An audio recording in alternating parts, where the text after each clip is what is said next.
अच्छा, आप सबको मेरी आवाज़ आ रही है? और ये जो ऑनलाइन बैठे हैं बेटा, आपको मेरी आवाज़ आ रही है?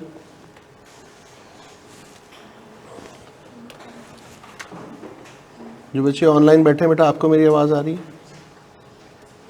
ओके, चल स्टार्ट करते हैं। थैंक यू बेटा। सबसे पहले तो मैं आपको थोड़ा सा कोर्स आउटलाइन बता दूं। स्टैटिस्टिक्स के अंदर हम कौन कौन से पोर्शंस पढ़ने वाले हैं और उनकी वेटेज क्या है, पहले वो मैं आपको बता दूं और फिर उसके बाद आगे चलते हैं। ये आपने नोट कर लेना है मेरे साथ साथ, ठीक है?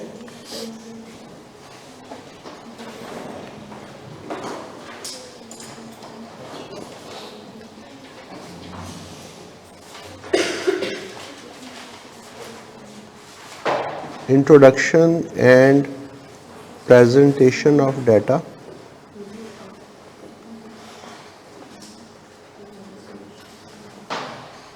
Number 2, measures of central tendency.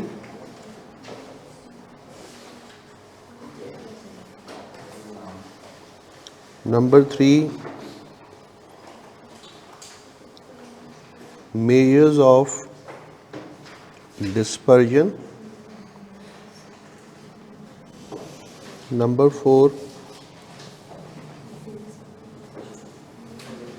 index numbers.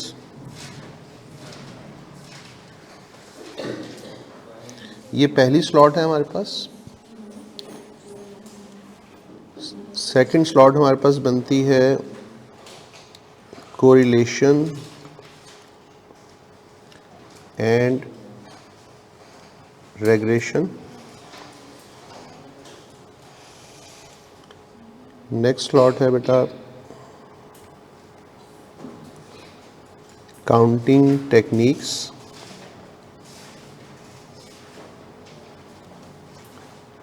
probability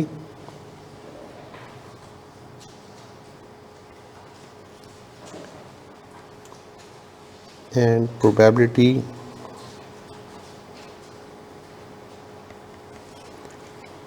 distributions।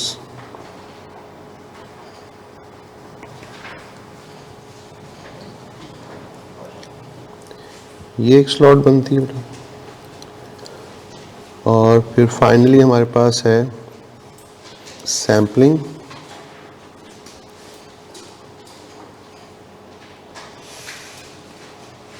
Estimation,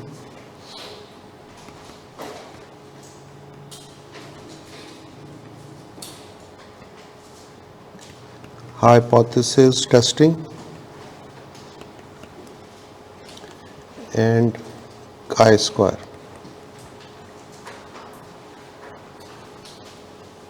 ये फाइनल स्लॉट है। ये टॉपिक हैं जो हम लोग स्टैटिस्टिक्स के अंदर पढ़ने वाले हैं।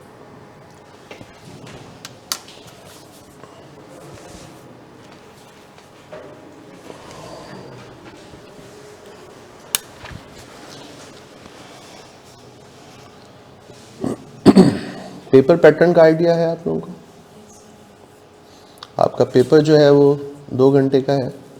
उसमें 50 क्वेश्चंस आपके सामने आने वाले हैं। MCQs बेस्ड है। हर क्वेश्चन के 2 मार्क हैं और इस तरह आपके पास 50 क्वेश्चंस और 100 मार्क का पेपर आता है।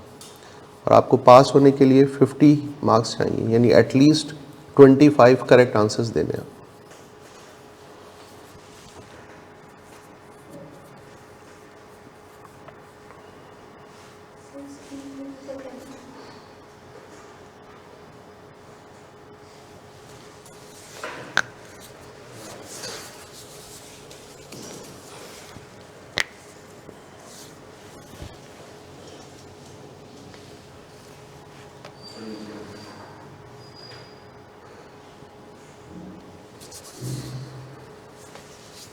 जी,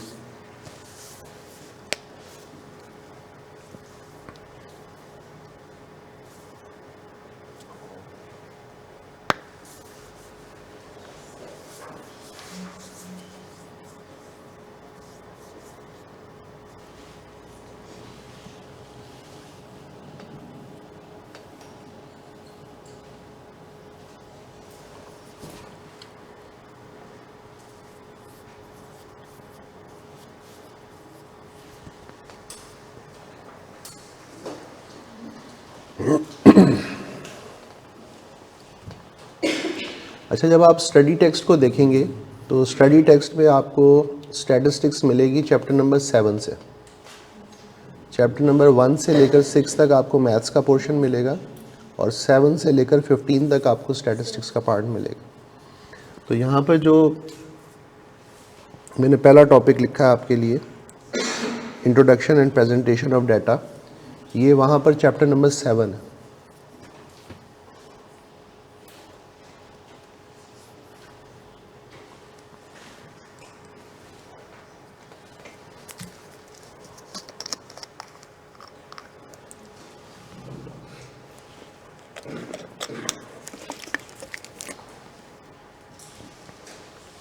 नोट कर लिया बेटा?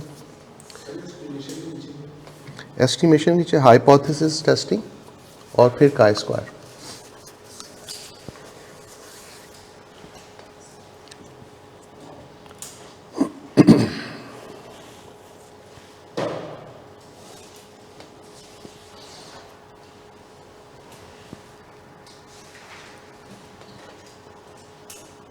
चलिए स्टार्ट करें।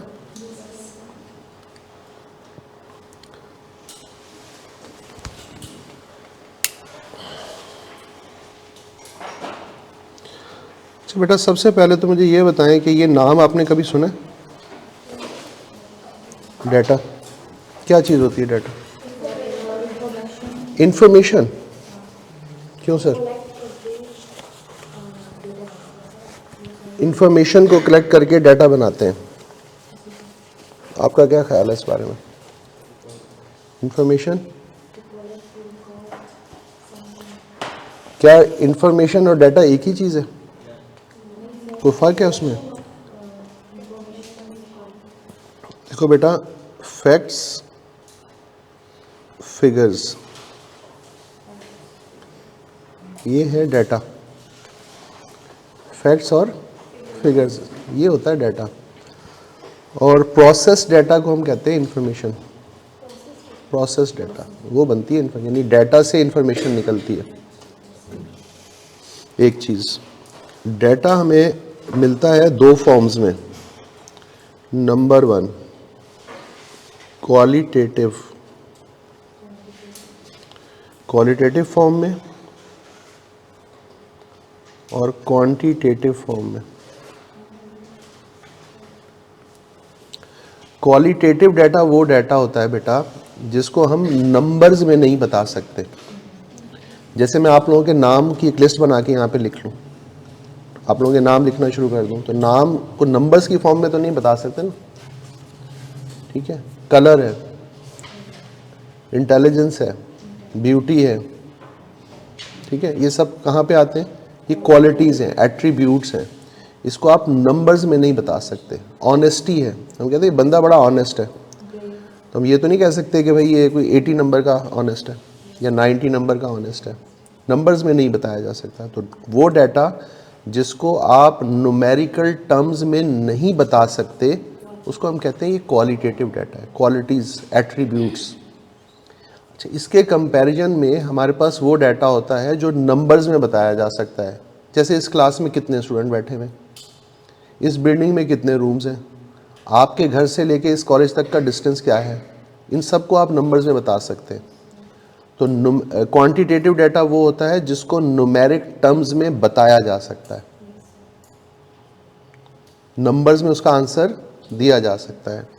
अच्छा, अब क्वांटिटेटिव डाटा को हम फर्दर डिवाइड करते हैं डिस्क्रीट और कंटिन्यूस। ये नाम कभी सुने? Discrete and continuous. Discrete data बेटा वो डाटा होता है जो हमें काउंटिंग से मिलता है। यानी आपको अगर किसी डाटा को पहचानना हो कि ये डाटा डिस्क्रीट है या कंटिन्यूस है, तो आप ये देखोगे कि ये डाटा आपको मिल कैसे रहा है। मिसाल के तौर पर आपकी क्लास में, मैं आपसे पूछता हूँ कि भाई इस क्लास में कितने स्टूडेंट्स बैठे हुए हैं।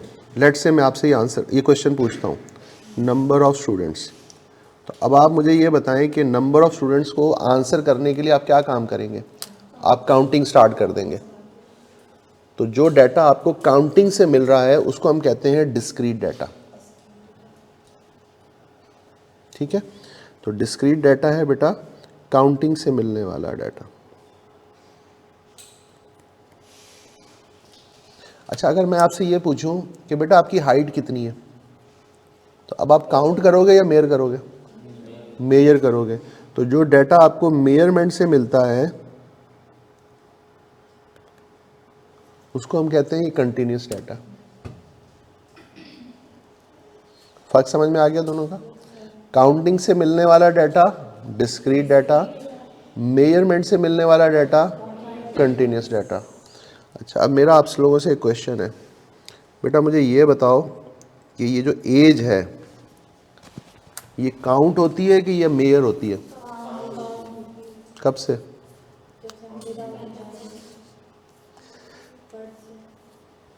अच्छा, ये बताएं कितने स्टूडेंट्स ऐसे हैं जो प्री इंजीनियरिंग बैकग्राउंड से हैं? प्री इंजीनियरिंग बैकग्राउंड से कोई भी नहीं है। कितने स्टूडेंट्स ऐसे हैं जो मेडिकल बैकग्राउंड से हैं? अच्छा, डॉक्टर हजरात हमारे पास ज़्यादा हैं। कॉमर्स वाले बच्चे कितने हैं? ओके, ठीक हो गया। चले, तो एज आप लोग काउंट करते हैं, ऐसा? एज होती क्या चीज़ है? मतलब अगर मैं पूछूं आपकी एज क्या है, तो आप बेसिकली मुझे क्या बताने वाले हैं? आप मुझे बताने वाले हैं कि इस दुनिया में आए हुए आपको कितना टाइम गुजर चुका है। तो टाइम काउंट होता है या मेयर होता है? तो बिल्कुल सही बात है आपकी। नॉर्मली हम जब एज बताने लगते हैं तो हम सबसे बड़ा यूनिट यूज़ करते हैं और वो है ईयर्स। तो हम अपनी जो एज है उसको राउंड ऑफ करके बोल देते हैं। लेट्स से मैं अगर आपसे पूछूं आप कितने साल की, तो आप हो सकता है आप कहें मैं 17 साल की हूँ या 18 साल की हूँ या 19 साल की हूँ, ऐसी कोई फिगर आप, लेकिन आप कुछ 17 ईयर्स, कुछ मंथ्स, कुछ वीक्स के बाद डेज, फिर आवर्स, फिर मिनट्स, फिर सेकेंड्स, और फिर कहाँ तक आप जा रहे होते हैं। तो बेसिकली आप टाइम को मेयर कर रहे होते हैं। टाइम का सबसे छोटा यूनिट कौन सा है? सेकेंड्स? बेटा ये तो 1700 में था, अब तो 2000 नैनो भी बहुत पुरानी बात हो गई है बेटा। अब तो जेप्टो सेकंड से भी आगे की कहानी चली गई है। अगली क्लास में पूछ के आना, मतलब गूगल करके आना, फिर मुझे बताना कि टाइम का सबसे छोटा यूनिट कौन सा है, यानी हम कहाँ तक टाइम को मेयर कर सकते हैं। तो एज बेटा क्या होती है? एज क्या होती है? मेयर होती है। तो जब एज मेयर होती है तो फिर इसको हम क्या कहेंगे? ये क्या चीज़ है? ये कंटिन्यूस डाटा है।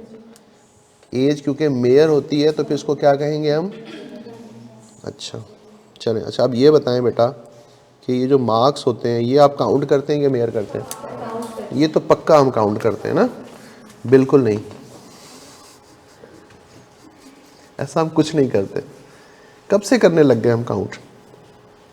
मार्क्स भी बेटा मेयर होते हैं आपकी परफॉर्मेंस के अगेंस्ट। देखिए एग्जांपल देता हूँ आपको। आप लोगों को एक ऐसे लिखने के लिए दे देते हैं हम लोग, ऐसे लिखने के लिए दे दिया, सबने ऐसे लिख लिया, मैंने भी लिख दिया, ठीक है। ऐसे ऐसे लिखने के लिए कहा गया था, ये कहा था कि 3 पैराग्राफ होने चाहिए, ठीक है, और उसके बाद 200 वर्ड से ज़्यादा नहीं होना चाहिए। अच्छा, एक बच्चे ने जो है वो उसको बड़ा ही अच्छे तरीके से उसने जो है तीन पैराग्राफ्स में लिखा है, उसके बाद 200 वर्ड्स के अंदर ही रहा है, ±10% के अंदर रहा है वो।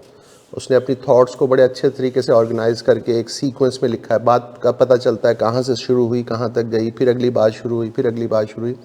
टीचर ने कहा यार बहुत अच्छा लिखा है ऐसा, इसको तो 9 मार्क्स देने चाहिए। एक मेरे जैसा भी स्टूडेंट बैठा हुआ था, कहाँ से बात शुरू कर रहा है, कहाँ ख़त्म कर रहा है, दरमियान में कोई नई कहानी शुरू कर देता है, फिर वापस उधर आ जाता है, सेंटेंसेस का कोई पता नहीं चल रहा, ग्रामेटिकल मिस्टेक्स हो रही हैं। उन्होंने कहा अच्छा चलो इसने मेहनत की, इसको कोई 4-5 मार्क्स दे के जान छुड़ा लो। तो बेसिकली क्या हो रहा है, आपकी परफॉर्मेंस के अगेंस्ट मार्क्स मेजर होते हैं, काउंट नहीं होते। हमेशा हम ऐसी चीज़ों को ना राउंड ऑफ करके लिखते हैं। हमारी प्रैक्टिस ये है कि हम इन चीज़ों को ऐसा लगता है कि जैसे काउंट कर रहे हैं, जैसे एज को अभी तक काउंट कर रहे थे हम लोग, आज तक काउंट ही कर रहे थे ना, तो इसी तरह मार्क्स भी हम आज तक काउंट ही करते आए हैं। अच्छा, फिर एक आसान चीज़ आपको मैं बता देता हूँ, फ़र्क कैसे पहचान सकते हैं। याद रखिएगा, डिस्क्रीट वेरिएबल कभी भी पॉइंट्स में वैल्यूज़ नहीं लेता। डिस्क्रीट वेरिएबल की वैल्यू पॉइंट्स में आ ही नहीं सकती। मेरी क्लास में या तो 20 स्टूडेंट्स बैठे होंगे या 21 स्टूडेंट्स बैठे होंगे, 20.2 स्टूडेंट्स तो हो ही नहीं सकते, या हो सकते? यानी याद रखना डिस्क्रीट वेरिएबल की वैल्यू कभी भी पॉइंट्स में आती ही नहीं। जो वेरिएबल पॉइंट्स में वैल्यूज नहीं ले सकता वो मतलब कौन सा होगा, वो डिस्क्रीट होगा। और जिस वेरिएबल की वैल्यू पॉइंट्स में आ सकती है वो कंटिन्यूस है। ठीक है बेटा, ये फर्क समझ में आ गया। अच्छा अब मुझे ये बताओ बेटा कि ये जो प्रॉफिट होता है ये काउंट होता है कि मेयर होता है? क्यों मेयर होता है बताइए? क्योंकि पॉइंट्स में आ सकता है, क्योंकि हम उसकी बड़े बड़े यूनिट की करेंसी होती है ना, उससे और छोटे यूनिट्स में भी जा सकते हैं, पॉइंट्स में भी वैल्यूज ले लेता है। तो एज, मार्क्स, प्रॉफिट, ये सब क्या हैं? कंटिन्यूस वेरिएबल्स हैं। ये सब के सब हमें कैसे मिलते हैं? मेयरमेंट से मिल रहे हैं। इसके अगेंस्ट काउंटिंग वाले कौन से हैं? Let's say number of students, number of mistakes. आपसे कितनी दफा मिस्टेक हुई काउंट करके बता देंगे ना। नंबर ऑफ सिबलिंग्स, कितने बहन भाई हो आप, काउंट करके बता दोगे। और इस तरह के बहुत से variables.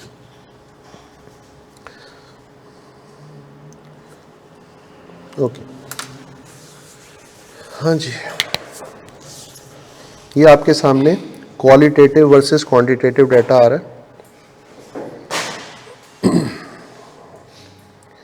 As of your car, अभी हम बात कर रहे हैं क्वांटिटेटिव और क्वालिटेटिव की, उसकी एग्जांपल्स लिखी हुई हैं आपके सामने। तो एज को आप कहाँ लिखेंगे, क्वालिटेटिव में या क्वांटिटेटिव में? क्वांटिटेटिव में। Number of chairs in your classroom, the softness of a cat, हम कहते हैं बड़ी प्यारी सी बिल्ली है हमारे पास, उसका बहुत सॉफ्ट है, उसके बाल बड़े अच्छे से हैं, तो क्या होगा ये? Colour of the sky, number of coins in your pocket, count करके बता दें। अच्छा, उसके बाद यहां पर हमने डिस्क्रीट और कंटिन्यूस वेरिएबल को कंपेयर करके दिखाया है, और उसके कुछ बेसिस हैं, कुछ ग्राउंड्स के ऊपर हमने इसको डिफरेंशिएट किया है। सबसे पहले मीनिंग की बेस पर कहता है discrete variable refers to the variable that assumes a finite number of isolated values. Discrete variable वो है जो काउंटेबल है और आइसोलेटेड वैल्यूज हैं। आइसोलेटेड वैल्यूज का मतलब मेरी क्लास में 20 स्टूडेंट्स हैं या 21 हैं या 22 हैं, आइसोलेटेड हैं। इसके कंपैरिजन में अगर हम बात करें कंटिन्यूस वेरिएबल की, तो continuous variable refers to a variable which assumes infinite number of different values. अब ये इनफाइनाइट क्यों है? मैंने अभी आपको एक एग्जांपल दी थी एज की, फिर मैंने आपसे ये पूछा था कि टाइम का सबसे छोटा यूनिट कौन सा है, तो जो मुझे भी अभी तक याद है वो ज़ेप्टो सेकंड है, उससे भी हम आगे जा चुके हैं। अच्छा, अब ये क्या है? इसका मतलब ये है कि हमारे पास अब आज की डेट में जो इंस्ट्रूमेंट्स अवेलेबल हैं जिससे हम टाइम को मेयर कर सकते हैं, वो टाइम ज़ेप्टो, थोड़ी देर के लिए मान लेते हैं कि ज़ेप्टो सेकंड तक हम उसको मेयर कर सकते हैं। क्या इसके आगे कोई वैल्यूज़ मौजूद हैं? यस, मौजूद हैं। क्या हम उसको मेयर कर सकते हैं? अभी हम इस काबिल नहीं हुए। आज से 200 साल पहले, 300 साल पहले हम ईयर्स, मंथ्स और वीक्स और डेज और ज़्यादा आवर्स और मिनट्स, सेकंड्स तक हम ये कैलकुलेट कर सकते थे, क्योंकि उस वक्त जो हमारे पास इंस्ट्रूमेंट्स थे उनके थ्रू हम वहीं तक जा सकते थे। तो उसके आगे भी वैल्यूज़ हैं। अच्छा, अगर मैं आपसे ये पूछूं कि बेटा आपकी हाइट क्या है, तो आप नॉर्मली क्या करते हैं? अब हमारे पास क्या तरीका है, घरों में हम कैसे चेक करते हैं? दीवार के साथ ऐसे खड़े हो जाते हैं और यहाँ पे कोई चीज़ रख के, फुट या कोई स्केल रख के वहाँ पे दीवार पे निशान लगा लेते हैं। उसके बाद कोई स्केल लेके हम उसको मेयर कर लेते हैं, और वो जो स्केल हमारे पास होता है वो उसमें क्या क्या शो हो रहा होता है? इंचेस शो हो रहे, फुट शो हो रहे होते हैं, इंचेस शो हो रहे होते हैं, और बस यहाँ तक होता है। तो क्या उसके आगे कोई वैल्यू नहीं है? उसके आगे भी वैल्यूज़ मौजूद हैं, लेकिन हमारे पास ऐसा कोई इंस्ट्रूमेंट अभी अवेलेबल नहीं है, इसलिए हम कहते हैं कि ये इनफाइनाइट नंबर्स हैं। नॉर्मली हम कंटिन्यूस वेरिएबल की जो भी वैल्यू हम लेते हैं उसको to the nearest number round off करके लिखते हैं। ठीक है। Number 2, values obtained by counting discrete variable, values obtained by measurement continuous variable. अच्छा, अब यहाँ पर एक टर्म यूज हो रही है क्लासिफिकेशन की, और वहाँ हमने लिखा हुआ है नॉन ओवरलैपिंग और ओवरलैपिंग। अच्छा, आप लोगों ने जो कॉमर्स वाले स्टूडेंट्स हैं उन लोगों ने अपने स्टैटिस्टिक्स जब पढ़ी थी तो वहाँ पर उन्होंने क्लास लिमिट्स और क्लास बाउंड्रीज पढ़ी थी ग्रुप डाटा के अंदर, याद है? Class limits, class boundaries, classes बनी होती थी, दिखा देता हूँ, याद आ जाएगा। क्लास लिमिट्स, कुछ इस किस्म का डाटा होगा आपके पास, 10 to 19, 20 to 29, 30 to 39, 40 to 49, और इसके अगेंस्ट इसकी कोई फ्रीक्वेंसी लिखी होती थी। अच्छा, आप लोगों ने जो मेडिकल के स्टूडेंट्स बैठे हुए हैं इन्होंने मैट्रिक में ज़रूर पढ़ी होंगी ये चीज़ें। मैट्रिक की मैथ्स में आपने ये थोड़ा सा पोर्शन स्टैट्स का पढ़ा होगा, जहाँ मीन, मीडियन, मॉड वगैरह आपने कैलकुलेट किया होगा। है पुरानी बात, लेकिन थोड़ा सा मुझे सिर्फ कॉन्सेप्ट आपको याद कराना है। फिर इसके साथ बेटा हमने देखा था class boundaries,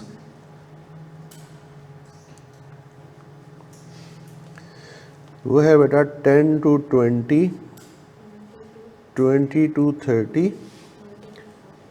30 to 40, 40 to 50 and so on. इसी तरह इसकी भी कुछ। अब सबसे पहले तो मुझे देख के ये बताएं कि इन दोनों में अगर कोई डिफरेंस है तो वो क्या है? आपको कोई डिफरेंस फील हो रहा है इन दोनों में? क्या डिफरेंस फील हो रहा है? सॉरी गैप मिल रहा है, यानी यहाँ पर क्लास लिमिट्स के अंदर पहली क्लास जो है वो 19 पर एंड हो रही है, दूसरी क्लास 20 से स्टार्ट हो रही है, यानी 1 यूनिट के गैप से स्टार्ट हो रही है। इसी तरह आपको हर क्लास के अंदर 1 यूनिट का गैप मिल रहा है। जबकि आप क्लास बाउंड्रीज की तरफ आएँ तो आपको ये गैप नहीं मिल रहा। फर्स्ट क्लास 20 पर एंड हो रही है और दूसरी क्लास 20 से ही स्टार्ट हो रही है, 30 पर एंड हो रही है, 30 से स्टार्ट हो रही है। ये बिल्कुल ऐसा ही है जैसे इस गैलरी से आप लोग आए हैं ना अभी इस रूम की तरफ, तो आपको कुछ रूम्स तो मिल रहे हैं अपोजिट, यानी कुछ इस गैलरी के इस तरफ और कुछ इस गैलरी के इस तरफ, और कुछ रूम्स आपको इस तरह से मिल रहे हैं। यानी अगर हम इसी डायरेक्शन में चल पड़े तो आप देखेंगे कि उनकी जो वॉल है वो कॉमन है, जैसे इस रूम की और इसके साथ वाले रूम की वॉल कॉमन है, कॉमन हो गई। लेकिन अगर आप इस तरह से देखें तो दरमियान में गैलरी आ रही है और फिर अगला रूम आ रहा है। तो इस तरह से चले तो आपको गैप मिल रहा है और इस तरह से चले तो गैप नहीं मिल रहा। अच्छा, अब यहाँ पर इसका मतलब क्या है और क्या इसको जो पहला वाला हमने चीज़ लिखी है इसको हम कहते हैं non overlapping, non overlapping classification, और इसको हम कहते हैं ओवरलैपिंग क्लासिफिकेशन। तो यहाँ पर बताने का मकसद क्या है, यानी जब हम यहाँ लिखते हैं इसको इस जगह पर लिख रहे हैं ना क्लासिफिकेशन नॉन ओवरलैपिंग और ओवरलैपिंग, तो इसका मतलब ये है बेटा कि जब हमारे पास वेरिएबल डिस्क्रीट होगा और उस डिस्क्रीट वेरिएबल को हमने फ्रीक्वेंसी डिस्ट्रीब्यूशन में कन्वर्ट करना होगा, तो उसके लिए हम कौन सी टाइप यूज़ करेंगे? नॉन ओवरलैपिंग वाली। कौन सी यूज़ करेंगे? जिसके अंदर गैप होगा, क्योंकि डिस्क्रीट वेरिएबल के अंदर हमें गैप मिलता है। तो उसके लिए हम जो क्लासिफिकेशन यूज़ करेंगे वो कौन सी वाली यूज़ करेंगे? नॉन ओवरलैपिंग वाली, जिसको हम कहते हैं क्लास लिमिट्स। और अगर हमारे पास जो वेरिएबल है वो कौन सा होगा? कंटिन्यूस होगा। कंटिन्यूस वेरिएबल के अंदर गैप नहीं होता, कंटिन्यूस होता है, गैप नहीं होता। तो उसके लिए हम अगर कोई क्लासिफिकेशन यूज़ करेंगे तो कौन सी वाली यूज़ करेंगे? नॉन ओवरलैपिंग, ओवरलैपिंग यूज़ करेंगे। और ओवरलैपिंग को हम क्या बोलते हैं? क्लास बाउंड्रीज भी बोलते हैं, क्लास बाउंड्रीज भी बोलते हैं। इनके एक और नाम भी हैं, इसको हम कहते हैं इंक्लूसिव टाइप, और इसको हम बोलते हैं एक्सक्लूसिव टाइप।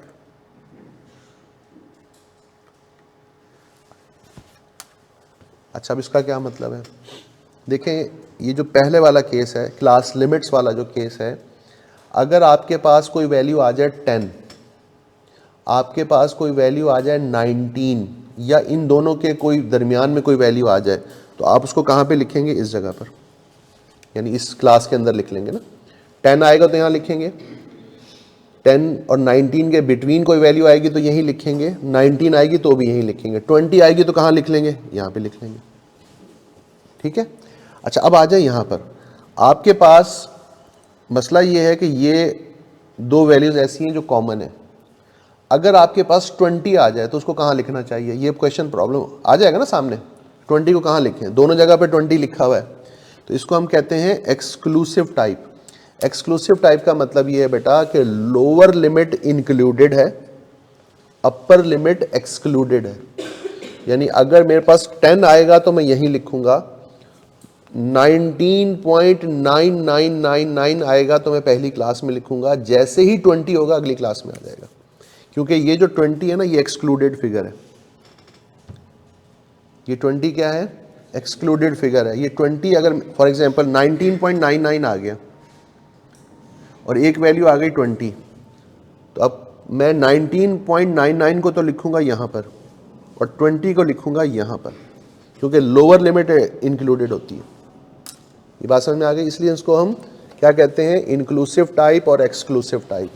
यहाँ पर दोनों लिमिट्स इंक्लूडेड होती हैं और वहाँ पर अपर लिमिट एक्सक्लूडेड होती है।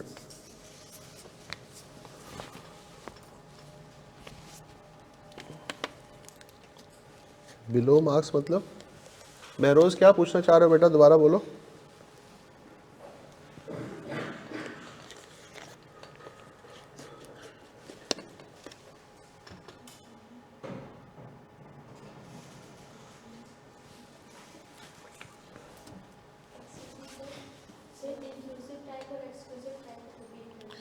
इंक्लूसिव टाइप का मतलब ये होता है, यानी यूँ समझ लें कि क्लास लिमिट्स को हम का एक और नाम है exclusive type, inclusive type sorry. Class limits का दूसरा नाम क्या है, इंक्लूसिव। इंक्लूसिव का मतलब ये है कि लोअर और अपर दोनों लिमिट्स इंक्लूडेड हैं, काउंटिंग में आती हैं। यानी अगर फॉर एग्जांपल आपके पास 10 आ जाए, आपके पास 19 आ जाए, तो आप कहाँ लिखेंगे, इसको पहली क्लास में लिखेंगे। 20 आएगा तो यहाँ लिखेंगे इस वाली क्लास में। ठीक है। और अगर यहाँ पे हम बात करें इस जगह पर, तो इसमें अपर लिमिट एक्सक्लूडेड है। एक्सक्लूडेड का मतलब है इसको हम काउंट पहली क्लास में काउंट नहीं करेंगे, दूसरी क्लास में काउंट करेंगे। इसी तरह 30 जो है वो यहाँ काउंट नहीं होगा, वो यहाँ काउंट होगा।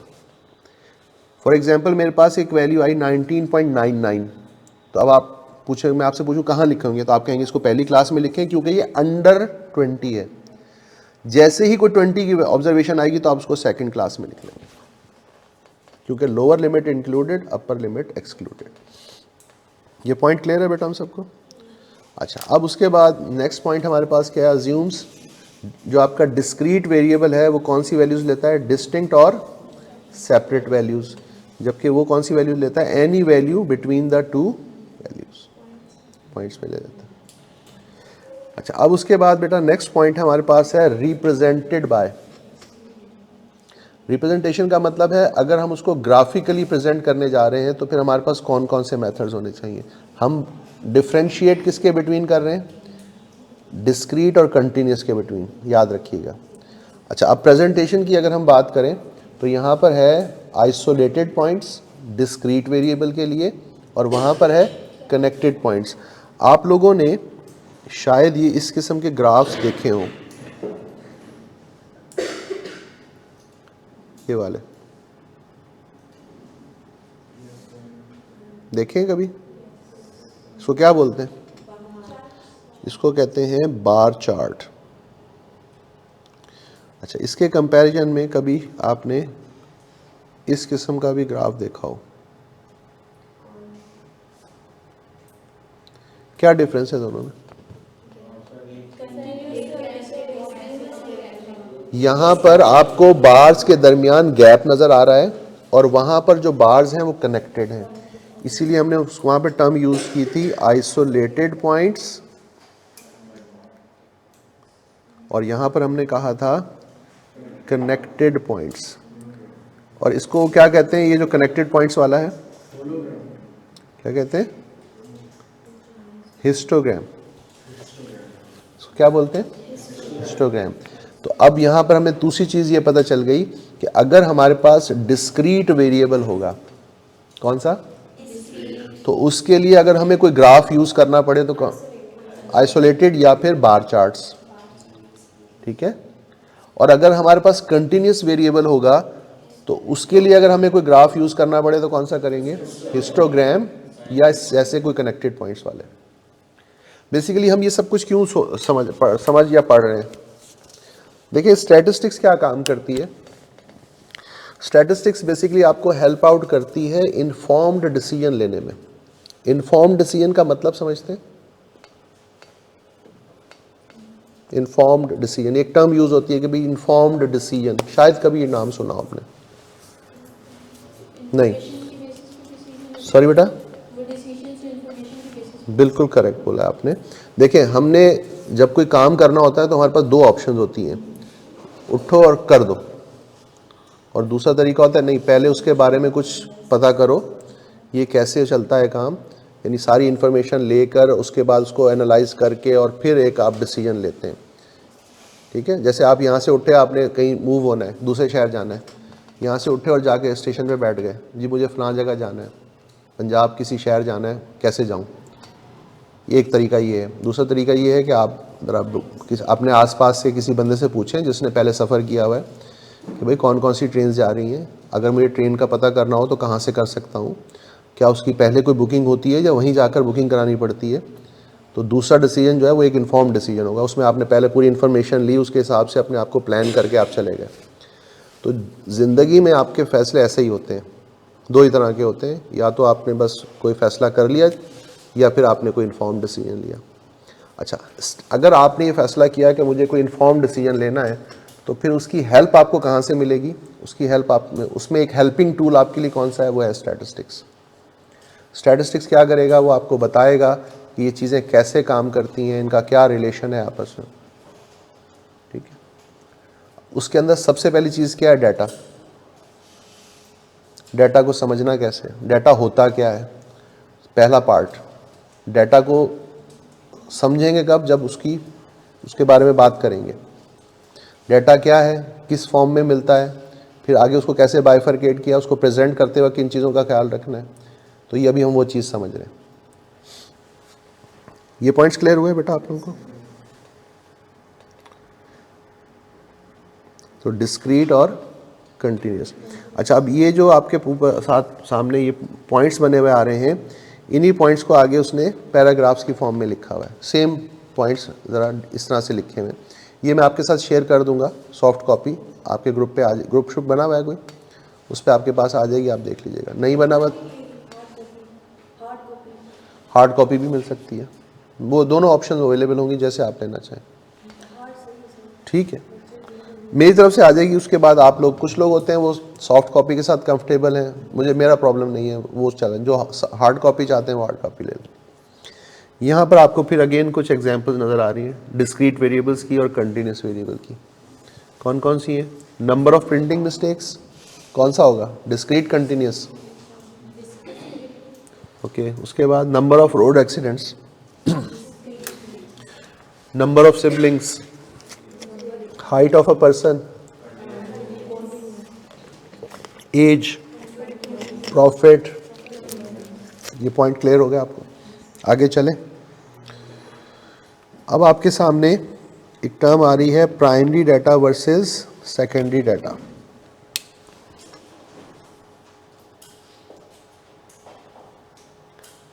Primary data versus secondary data. ये नाम कभी सुने, नहीं सुना, कोई बात। जिन लोगों ने कॉमर्स के साथ पढ़ा है उन्होंने कभी सुने थे, क्या होता है इससे बताएं। सॉरी फिर बोला, जो खुद कलेक्ट करते हैं। अगर मैं आपको कह दूं कलेक्ट करने के लिए तो प्राइमरी नहीं होगा, वो सेकेंडरी हो जाएगा, ठीक है। आगे, बाहर के सोर्स से लेते हैं, ठीक है। तो आप तो बाहर के नहीं हो, आप तो मेरे रूम में ही बैठे हुए थे, किसी और से ले लेते हैं। चलिए, यानी आप पहचानेंगे कैसे कि ये डाटा प्राइमरी है सेकेंडरी है।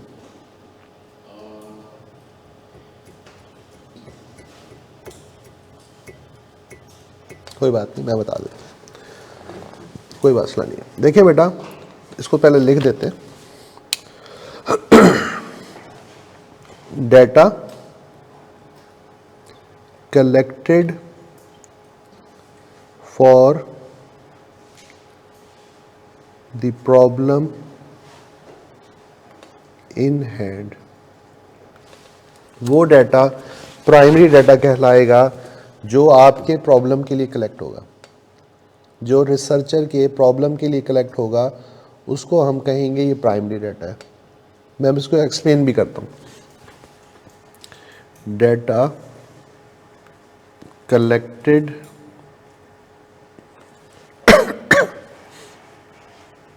Bye others for some other purpose,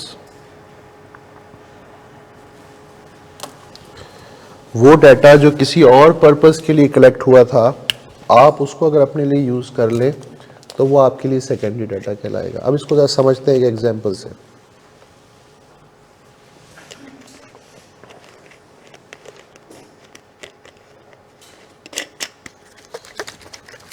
देखिए बेटा, मैंने अभी आप लोगों से क्वेश्चन पूछा था कि कितने स्टूडेंट्स ऐसे हैं जो इंजीनियरिंग बैकग्राउंड से, पूछा था कितने स्टूडेंट्स ऐसे हैं जो मेडिकल बैकग्राउंड से हैं और कितने स्टूडेंट्स ऐसे हैं जो कॉमर्स बैकग्राउंड से हैं। उसकी एक रीज़न होती थी बेटा, अगर आप किसी मेडिकल कॉलेज में एडमिशन लें तो वहाँ टीचर को ये पता होता है कि मेरे सामने जितने भी स्टूडेंट्स बैठे हुए हैं ये सब के सब प्री मेडिकल से आए हुए हैं, क्योंकि उसके बगैर तो आपको किसी मेडिकल कॉलेज में एडमिशन नहीं मिलेगा ना, या मिल जाएगा। अगर आपने किसी इंजीनियरिंग कॉलेज में एडमिशन लिया है तो उसके लिए मैंडेटरी है कि आपने मैथ्स भी पढ़ी होनी चाहिए, ऐसा है। हमारे लिए ऐसा कोई मसला नहीं है, यानी सीए के अंदर ऐसी कोई कंपल्शन नहीं है। आप मेडिकल बैकग्राउंड से हैं, आप इंजीनियरिंग बैकग्राउंड से हैं, आप कॉमर्स बैकग्राउंड से हैं, आप किसी और आपने कोई और सब्जेक्ट्स पढ़े हुए हैं, हमें कोई प्रॉब्लम नहीं है। आप हमारे पास आ जाएं, हम आपको ज़ीरो से लेकर एंड तक सब खुद पढ़ा देंगे, ठीक है। तो एज ए टीचर मेरे सामने एक प्रॉब्लम आता है और वो प्रॉब्लम ये है बेटा कि मैं अपने लेक्चर को कौन से लेवल से स्टार्ट करूं। देखें, अगर तो मेरे पास मतलब मैं थोड़ा ऊपर के लेवल से स्टार्ट कर दूं, बेसिक टर्म्स को छेड़े बगैर, तो जितने स्टूडेंट्स ऐसे हैं जिन्होंने ये नाम नहीं सुने हुए वो सब के सब परेशान हो जाएंगे, क्या बोल रहे हैं तो कुछ समझ में नहीं आ रहा, ऊपर से जा रही हैं बातें। और अगर मैं बहुत नीचे के लेवल पे आ जाऊं तो वो स्टूडेंट्स बोर होना शुरू हो जाएंगे जिन्होंने ये सब कुछ पहले पढ़ा हुआ है। ये तो खैर अल्लाह का शुक्र है कि हमारे यहाँ जो स्टूडेंट आते हैं उन्हें एग्ज़ाम के बाद कुछ याद ही नहीं रहता, अल्लाह का शुक्र है ये। मतलब अगर उन्हें याद रह जाए तो फिर हम क्या पढ़ाएंगे, है ना। तो उन्हें कुछ याद नहीं होता, बस पेपर यहाँ गुजरा नहीं और सब कुछ, है ना, जैसे कहते हैं ना, फॉर्मेट कर देते हैं सब कुछ, हर चीज़ फॉर्मेट हो जाती है, क्या पढ़ा था हमें कुछ याद नहीं है। लेकिन अगर थोड़ी देर के लिए मान लें कि उन्हें याद है तो फिर क्या होगा, बोर होना शुरू हो जाएंगे। तो अब मेरे सामने एक प्रॉब्लम आ गया ना, तो अब मैंने डिसाइड ये करना है कि मैं अपना लेक्चर कौन से लेवल से स्टार्ट करूं, ठीक है। अब इसके लिए मुझे इन्फॉर्मेशन चाहिए क्लास में कितने स्टूडेंट्स कौन से बैकग्राउंड से बैठे हुए हैं। मेरे पास दो ऑप्शंस हैं। पहली ऑप्शन, मैं खुद आपसे ये इन्फॉर्मेशन कलेक्ट कर लूँ। दूसरी ऑप्शन, मैं आप में से ही किसी स्टूडेंट को कहूँ कि बेटा मेरे बिहाफ पे ये इन्फॉर्मेशन कलेक्ट कर लो।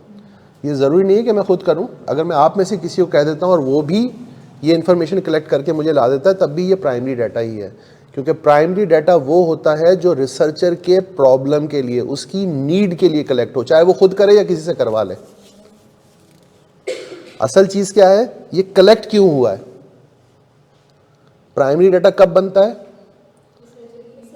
अगर वो डाटा रिसर्चर की नीड के लिए कलेक्ट हुआ है तो वो प्राइमरी डाटा है, चाहे रिसर्चर ने खुद कलेक्ट किया है या किसी से करवाया है। ठीक होगी बात। यही इंफॉर्मेशन मुझे एक और तरीके से भी मिल सकती थी, और वो ये है बेटा कि जब आप किसी जगह जाते हैं तो नॉर्मली आप एक एडमिशन फॉर्म टाइप का फिल कर देते हैं। उस फॉर्म के ऊपर आप अपनी डिटेल्स लिख देते हैं, आपका नाम क्या है, फादर नेम क्या है, कॉन्टैक्ट डिटेल्स क्या है, उसके बाद आपका जो इंटर है या ए लेवल्स है तो कौन से सब्जेक्ट्स में है, वो आप लोग नॉर्मली उस पर इतनी एक डिटेल तो आप दे ही देते हैं उसके ऊपर। तो तो यहाँ क्लास में आने से पहले मैं ये काम कर सकता हूँ कि मैं एडमिन डिपार्टमेंट में चला जाऊँ, उनसे कहूँ कि बेटा ज़रा फॉर्म निकालो बच्चों के। वो फॉर्म मेरे सामने रख देंगे, मैं उस फॉर्म को ऐसे उठाऊंगा, एक दफ़ा नज़र डालूंगा, मेरे सामने पूरी क्लास की डिटेल आ जाएगी। अब क्वेश्चन ये है कि वो जो फॉर्म फिल किया है, एडमिन वालों ने आपसे फिल करवाया है, क्या इसलिए करवाया था कि टीचर को दिखाएंगे? वो तो उन्होंने अपने रिकॉर्ड के लिए किया ना, तो उनके लिए वो प्राइमरी डाटा है, क्योंकि वो जो डाटा है वो उनके पर्पस के लिए कलेक्ट हुआ था, इसलिए उनके लिए वो प्राइमरी था। लेकिन उस डाटा को मैं भी यूज़ कर सकता हूँ, तो मेरे लिए वो सेकेंडरी है। तो इसलिए मैंने यहाँ पे क्या लिखा है, data collected by others for some other purpose.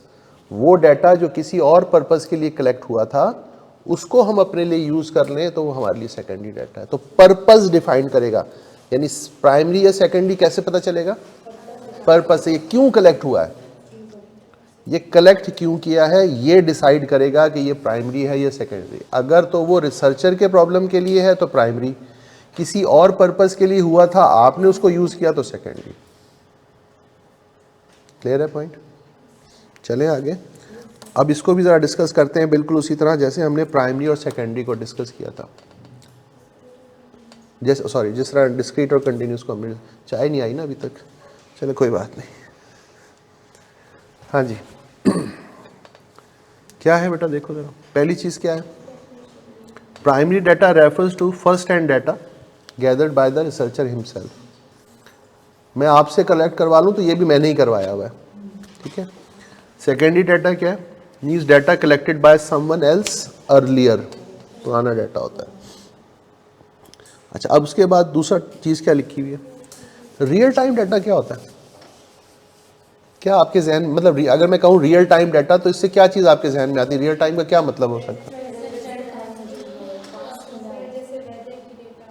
हाँ, इसका मतलब ये होता है कि जब इसकी ज़रूरत हो तब जनरेट होता है। सो कहते हैं रियल टाइम, जब इसकी ज़रूरत हो तब जनरेट कर लिया जाता है, पास में नहीं होता। जबकि जो आपका सेकेंडरी डाटा है वो पास डाटा होता है, वो पहले से कलेक्टेड होता है।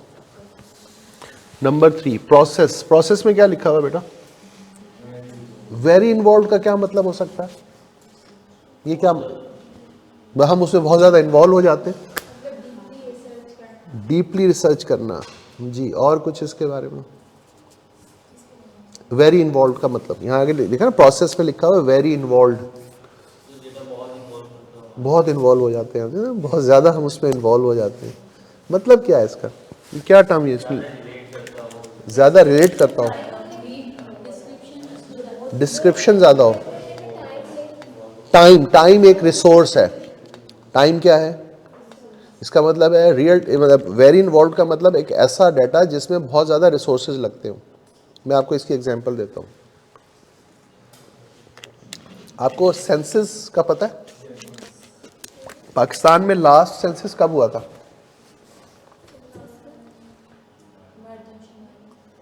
हाँ, जिसमें हम लोगों को काउंट करते हैं कि किसी जगह क्या आबादी है, सेंसस बोलते हैं ना। कोई याद है कब हुआ था? 2000? नहीं यार, क्या बात करते हैं, नहीं, 2017 में। वैसे हर 10 साल बाद होना चाहिए, लेकिन हमारी दफ़ा जो लास्ट हुआ है वो तकरीबन 17 साल के बाद हुआ था। अच्छा, उसमें जी वो अपडेशन थी, वो सेंसस नहीं था। वो जो आते थे ना डिवाइस लेके, आपको उस पर उसी डिवाइस के ऊपर ही अपडेट कर देते थे, वो सेंसस नहीं था।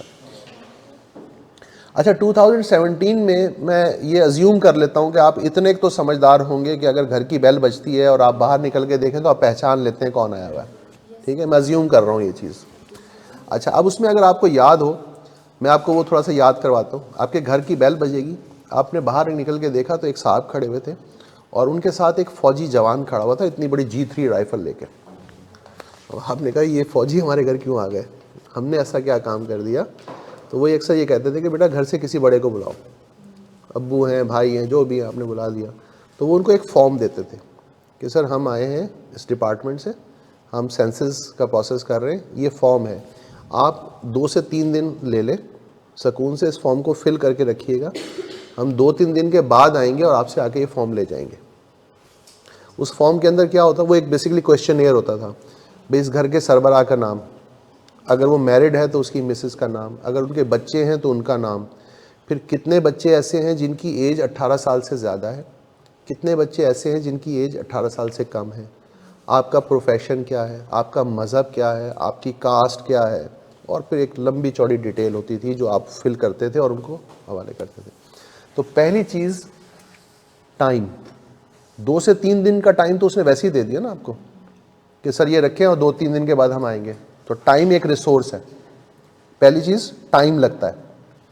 नंबर 2, 2 आदमी तो आपको गेट पे नज़र आ गए थे, एक वो आदमी जो आपके पास आया जो फॉर्म लेके आया, और एक आदमी उसकी सिक्योरिटी के लिए उसके साथ चल रहा था, और 2-3 आदमी नीचे खड़े हुए थे जो गाड़ी चला रहे थे।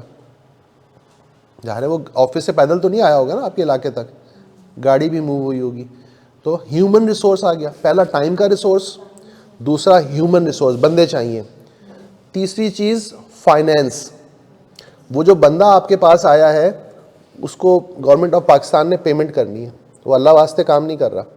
उसके साथ जो फौजी जवान आया है उसको सिक्योरिटी, वो सिक्योरिटी के लिए आया हुआ है, और तो ज़ाहिर है वो भी पैसे लेता है क्योंकि वो अपनी नॉर्मल ड्यूटी से हट के एक ड्यूटी कर रहा है, उसको एक्स्ट्रा पेमेंट करनी पड़ती है। तो ह्यूमन रिसोर्स, टाइम का रिसोर्स, ह्यूमन रिसोर्स, फाइनेंस। उसके बाद इस डाटा को मैंने और आपने हैंडल नहीं करना, इसके लिए एक टेक्निकल टीम बैठी होती है, क्योंकि जब ये फॉर्म जाता है वो जाके इसको फिर फीड करना शुरू करते हैं। तो टेक्निकल रिसोर्स, कितने सारे रिसोर्स लग गए। तो ये जो प्राइमरी डाटा होता है ये होता है वेरी इन्वॉल्व्ड। अब समझ में आया वेरी इन्वॉल्व्ड का मतलब क्या है, कितना लंबा चौड़ा प्रोसेस होता है, 6 महीने 7 महीने लग जाते हैं पाकिस्तान की। और उसके बाद जब वो, पाकिस्तान की पॉपुलेशन है कितनी है, 225 मिलियन, यानी तकरीबन 22 करोड़, 22-23 करोड़ के करीब फिगर आ रही। तो ये फिगर देने के लिए, अब कहने को ये एक फिगर है, लेकिन इस फिगर तक पहुंचने के लिए गवर्नमेंट ऑफ पाकिस्तान के करोड़ों रुपए खर्च हो गए, महीनों लगे, और उसके बाद एक पार्टी उठ के कहती है ये तो जिन्होंने ड्रामेबाजी की है सारा झूठ बोला हुआ। ऐसा होता है नॉर्मली। तो ये अब वेरी इन्वॉल्व का मतलब समझ में आया। अच्छा, अब आगे देखें, जो दूसरा है सेकेंडरी डाटा, वो है क्विक एंड ईजी, मतलब फ़ौरन मिल जाएगा ना। अब अगर आपको पाकिस्तान की पॉपुलेशन कहीं पे कोट करनी है तो एक गूगल के ऊपर आप सर्च करेंगे, आपको मिल जाएगी। तो ये क्विक एंड ईजी है। ये बात समझ में आ गई बेटा। आगे चले, नंबर 3, सोर्सेज। कौन कौन से सोर्सेज से हमें प्राइमरी डाटा मिलता है। हम सर्वे कर सकते हैं, हम ऑब्जर्वेशन के थ्रू ले सकते हैं, हम एक्सपेरिमेंट्स के थ्रू ले सकते हैं, हम क्वेश्चनेयर्स ले सकते हैं। ये जो मैंने आपको एग्जांपल दी वो क्वेश्चनेयर होता है। क्वेश्चन का एक फॉर्म होता है जिसमें डिफरेंट क्वेश्चंस लिखे होते हैं और क्लोज्ड एंडेड क्वेश्चंस होते हैं। क्लोज्ड एंडेड क्वेश्चन समझते हैं और ओपन एंडेड क्वेश्चन समझते हैं। क्लोज्ड एंडेड क्वेश्चंस वो होते हैं, मिसाल के तौर पे क्वेश्चन लिखने के बाद नीचे 3-4 ऑप्शन दे दी जाती हैं, तो आप उस ऑप्शन में से ही कोई टिक कर सकते हैं, इसको कहते हैं क्लोज्ड एंडेड। उस ऑप्शन से हट के कोई आपके पास चीज़ नहीं होती। ओपन एंडेड का मतलब होता है मैं यहाँ पे लिखूँ जरदारी साहब के बारे में आपका क्या ख्याल है, अब आपके दिल में जो भी ख्याल है आप उसके बारे में लिख सकते हैं, ये ओपन एंडेड है। ओपन एंडेड में आपके पास चॉइस होती है, जो मर्जी लिख लें। क्लोज्ड एंडेड के अंदर वो ऑप्शंस होती है, उन्हीं में से किसी को आपने टिक करना होता है। तो क्वेश्चनेयर्स के थ्रू, पर्सनल इंटरव्यूज़ के थ्रू ये सब कुछ आप कलेक्ट कर सकते हैं। सेकेंडरी डाटा बेटा गवर्नमेंट पब्लिकेशंस हैं, ठीक है, और वेबसाइट्स हैं, बुक्स हैं, जर्नल आर्टिकल्स हैं, इंटरनल रिकॉर्ड्स हैं। मैंने जो आपको एग्जांपल दी थी वो इंटरनल रिकॉर्ड की थी, जो इनके पास फॉर्म फिल हुए हुए थे, ठीक है। नेक्स्ट क्या है बेटा, कॉस्ट इफेक्टिवनेस की बात करें तो प्राइमरी डाटा जो है वो एक्सपेंसिव है और वो इकोनॉमिकल है। अवेलेबिलिटी की बात करें तो ये क्रूड फॉर्म में मिलता है। क्रूड फॉर्म समझते हैं, क्रूड ऑयल का नाम कभी सुना है। क्रूड ऑयल का मतलब क्या होता है, मिक्स होता है, वो मिट्टी गारा सब कुछ उसमें मिक्स होता है, क्रूड फॉर्म में पड़ा होता है। उसके बाद उसको रिफाइनरी में भेजा जाता है, उसको रिफाइन किया जाता है, अलग अलग किया जाता है। तो प्राइमरी डाटा किस फॉर्म में मिलता है आपको, क्रूड फॉर्म में, और वो किस फॉर्म में मिलता है, रिफाइंड फॉर्म में। एक्यूरेसी की बात करें तो प्राइमरी डाटा की एक्यूरेसी ज़्यादा है as compare to secondary data. तो प्राइमरी और सेकेंडरी डाटा बेटा आप लोगों को समझ में आया, कोई कन्फ्यूजन इसमें अगर है तो हम उसको डिस्कस कर सकते हैं, वरना हम आगे चलेंगे। डन। सोर्सेज का मतलब है कि हमें कौन कौन से चीज़ मतलब कैसे मिलेगा, मेरे साथ अगर प्राइमरी डाटा में कैसे मिल सकता है, तो हम कहते हैं हम सर्वे कर लेंगे तो उससे मिल जाएगा, ठीक है, हम कोई पर्सनल इंटरव्यू कर लेंगे तो उससे मिल जाएगा। यानी सोर्स का मतलब होता है ये मिलेगा कैसे, आपको कौन कौन से तरीकों से मिल सकता है, तो वो सोर्सेज हमने यहाँ लिखे हैं। ओके बेटा, इसके बाद एक बहुत इंपॉर्टेंट टर्म है पॉपुलेशन वर्सेस सैंपल। क्या होती है बेटा पॉपुलेशन, क्या होता है पता है कुछ पॉपुलेशन के बारे में? एक तो इसका यही मतलब है। स्टैटिस्टिक्स में पॉपुलेशन का मतलब क्या होता है?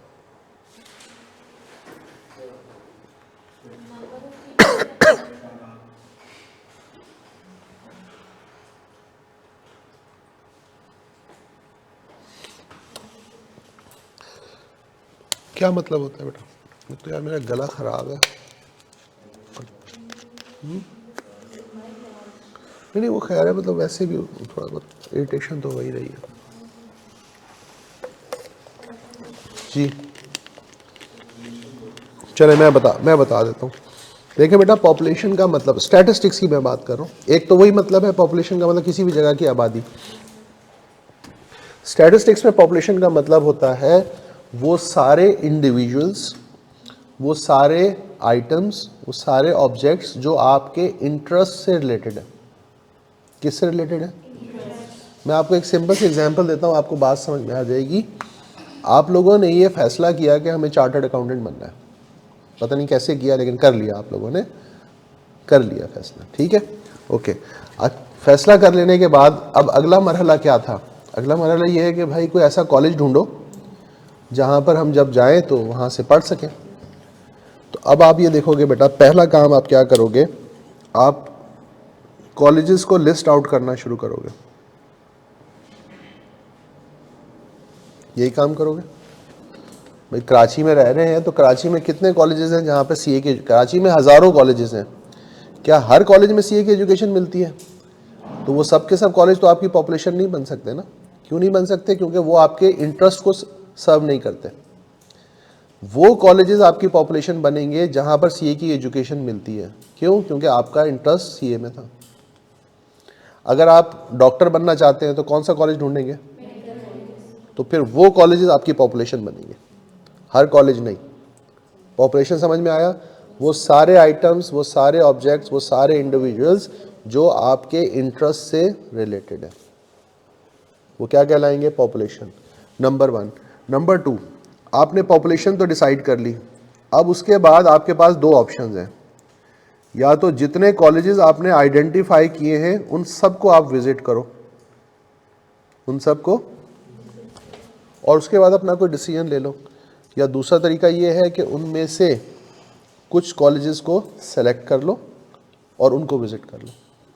जैसे आपने कहा कि पीसीएचएस में इतने सारे कॉलेजेस हैं, तो चलो यहाँ से 2 कॉलेज यहाँ पे देख लेते हैं, एक कॉलेज नॉर्थ में देख लेते हैं, एक गुलशन में देख लेते हैं, एक कोरंगी साइड पे देख लेते हैं। सबको नहीं विजिट करते, इन 2-4 कॉलेजेस को विजिट कर लेते हैं। तकरीबन सब एक जैसी ही बातें करते हैं। उसके बाद आपने उनमें से जिन कॉलेजेस को विजिट किया उनसे आपको इन्फॉर्मेशन मिली, आपको समझ, ये कॉलेज समझ में आया, आप वहाँ पे जाके बैठ गए, एडमिशन ले लिया। तो ये पहले वाला पार्ट क्या चीज़ है? ये पॉपुलेशन है। और ये सैंपल क्या हुआ? उस पॉपुलेशन का कुछ हिस्सा, उस पॉपुलेशन का कुछ हिस्सा जो आपके इंटरेस्ट को सर्व कर रहा था। पॉपुलेशन क्या है? वो सारे आइटम्स, वो सारे ऑब्जेक्ट्स, वो सारे इंडिविजुअल्स जो आपके इंटरेस्ट को सर्व करते हैं, इंटरेस्ट से रिलेटेड है। सैंपल क्या है? उस पॉपुलेशन का कुछ हिस्सा जो आपके इंटरेस्ट को सर्व कर रहा है। Part of the population, part of the,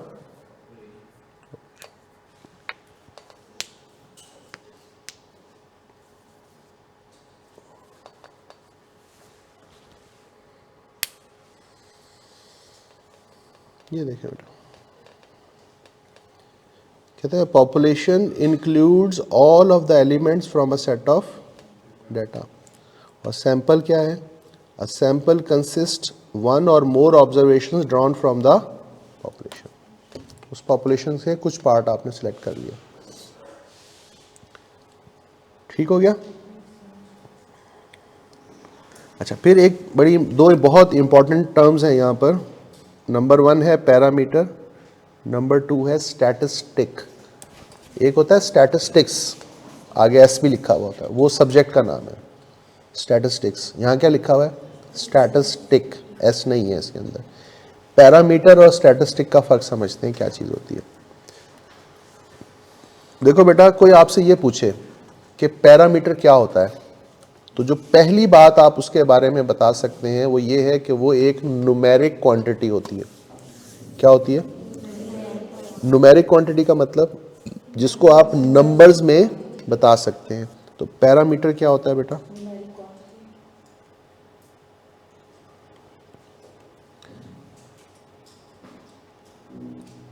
numeric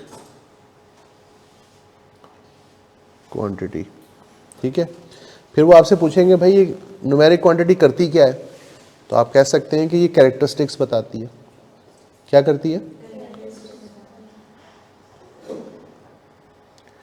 describes characteristics.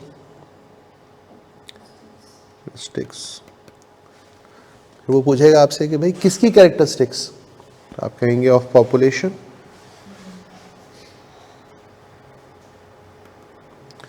तो वो न्यूमेरिक क्वांटिटी जो पॉपुलेशन की कैरेक्टरिस्टिक्स बताए उसको हम कहेंगे पैरामीटर।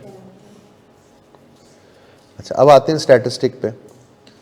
तो वो न्यूमेरिक क्वांटिटी जो सैंपल की कैरेक्टरिस्टिक्स बताए उसको हम कहेंगे स्टैटिस्टिक। तो स्टैटिस्टिक के लिए क्या लिखेंगे? न्यूमेरिक, ये अब आप खुद लिख लें। Statistic, a numeric quantity that describes the characteristics of sample, उसको हम कहेंगे statistic।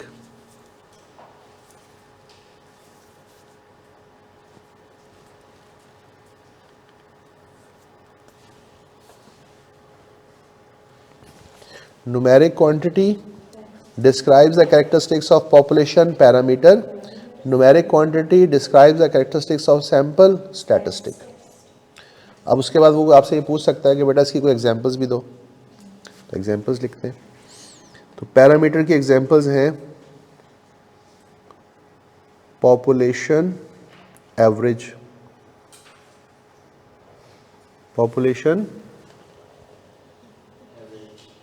पॉपुलेशन का अगर एवरेज ले लिया जाए तो इसको हम क्या कहेंगे? Parameter. Population standard deviation, standard deviation, अगर स्टैंडर्ड डेविएशन पॉपुलेशन का कैलकुलेट किया जाए तो क्या कहलाएगा? पैरामीटर। पॉपुलेशन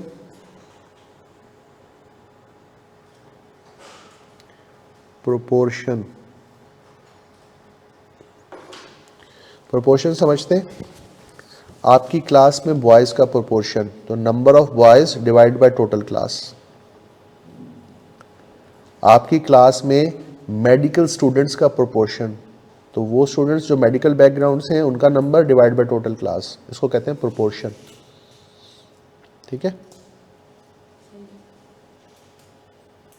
नहीं समझ में आया? तो पॉपुलेशन एवरेज होगा तो क्या कहलाएगा? पैरामीटर। पॉपुलेशन स्टैंडर्ड डेविएशन होगा तो क्या कहलाएगा? पैरामीटर। पॉपुलेशन प्रोपोर्शन होगा तो क्या कहलाएगा? अगर सैंपल एवरेज होगा तो क्या कहलाएगा?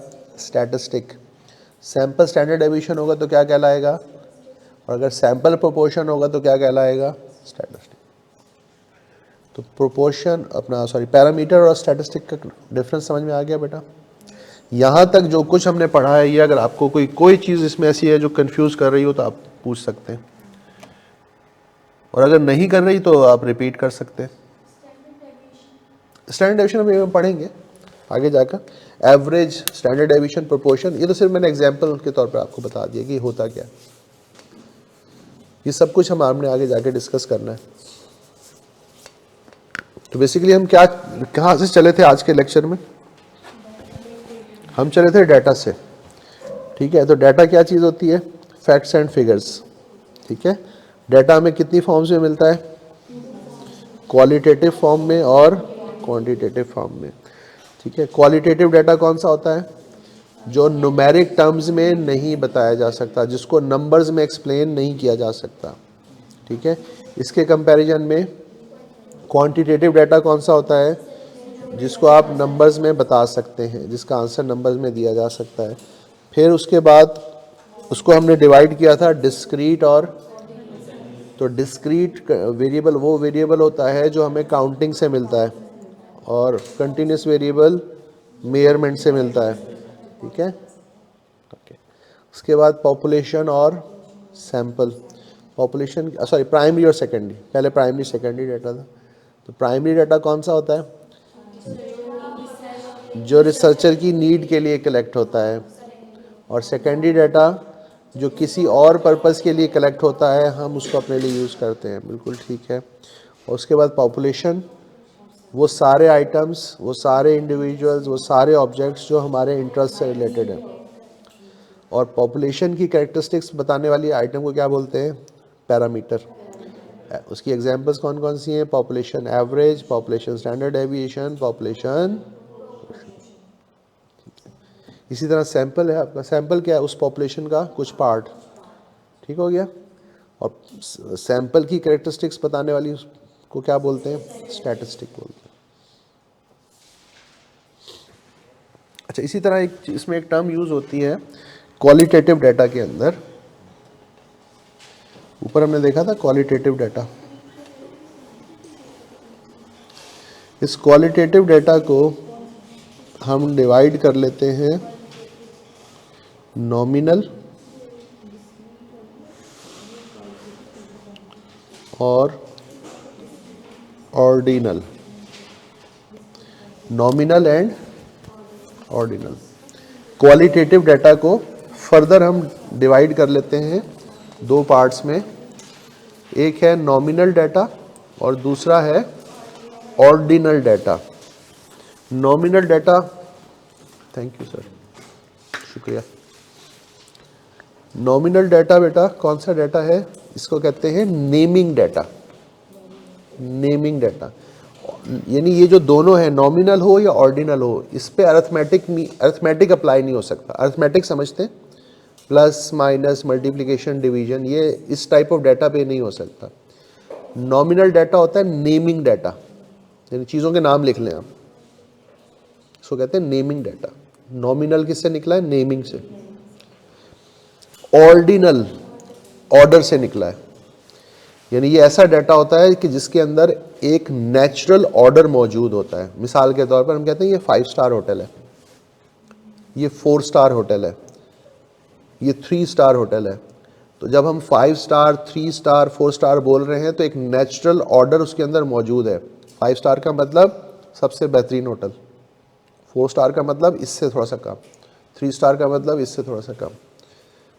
अच्छा, अगेन ऑर्डिनल डाटा पर भी अर्थमेटिक अप्लाई नहीं होता, यानी इसमें भी हम प्लस माइनस नहीं कर सकते। हम ये नहीं कह सकते कि 5 star hotel plus 4 star hotel equals to 9 star hotel, ऐसा नहीं होता, ठीक है। इसी तरह आप किसी रेस्टोरेंट में जाके खाना वाना खाते हैं, तो वहाँ पर जब आप खाना खा के निकलने लगते हैं तो अक्सर ऐसा होता है कि वहाँ कहते हैं सर कुछ थोड़ा सा ना फीडबैक दे दें, तो वहाँ पर वो एक कार्ड आपको पकड़ा देते हैं, या आजकल डिजिटल दौर है तो वो आपको कहते हैं कि ऐप के ऊपर हमारी फीडबैक दे दें। तो वहाँ पर क्या होता है, 5 स्टार मतलब फॉर एग्जांपल सर्विस, उस पर स्टार्स बने हुए आ गए, तो 5 स्टार दे दिया आपने, 4 स्टार दे दिए। जैसे आजकल आप ये यूज़ करते हैं, ड्राइविंग एप्स वगैरह यूज़ करते हैं, जैसे इन ड्राइव है और ये बाइकिया वगैरह, ये सब कुछ आखिर में आता है ना, आप सर्विस के साथ कैसा सफ़र रहा। 5 स्टार का मतलब मैं बहुत अच्छा रहा, 4 स्टार का मतलब हाँ अच्छा था लेकिन कुछ थोड़ा बहुत मुझे फील हुआ कि एक आध स्टार कम कर देना चाहिए। ये सारा कौन सा डाटा है, ऑर्डिनल डाटा, इसके अंदर एक नेचुरल ऑर्डर मौजूद है, अर्थमेटिक इस पर भी अप्लाई नहीं होता। ये दोनों कहाँ पर आते हैं, क्वालिटेटिव डाटा की फॉर्म में आते हैं। समझ में आ रहा है बेटा, चलें आगे। अच्छा, अब उसके बाद जो है ना बेटा, ये हमने कुछ बेसिक टर्म्स थी जो हमने डिस्कस कर ली, बेसिक चीज़ें। और एक चीज़ मैं आपको यहाँ ये बताना चाहता हूँ बेटा, मेरी क्लास में इस तरह से चलना है, आपने कोशिश ये करें कि आप क्लास में रेगुलर रहें। मैं नॉर्मली होमवर्क नहीं देता होता, मैं मैक्सिमम काम क्लास में करवा देता हूँ। अगर आप रेगुलर रहें और क्लास में मेरे साथ साथ काम करते रहें तो आपको घर जाकर बहुत ही थोड़ा टाइम, लाइक आधा घंटा मैक्सिमम, जाके सिर्फ इन चीज़ों पे एक नज़र डाल लें तो आपके लिए काफ़ी होगा। सीए के अंदर बेटा वो स्टूडेंट कामयाब है जो सिर्फ कंसिस्टेंट है। अच्छा, कुछ बच्चे होते हैं जो नए नए जब शुरू करते हैं ना कोई भी चीज़, तो कहते हैं यार बस आज पढ़ना शुरू करना है तो सुबह तक चार्टर्ड अकाउंटेंट बन के ही उठना है मैंने। ऐसा बिल्कुल मत कीजिएगा, क्योंकि बहुत जल्दी आप थक जाएंगे। जब थक जाता है इंसान फिर कहता है चलो साइड पे रखो चीज़ों को।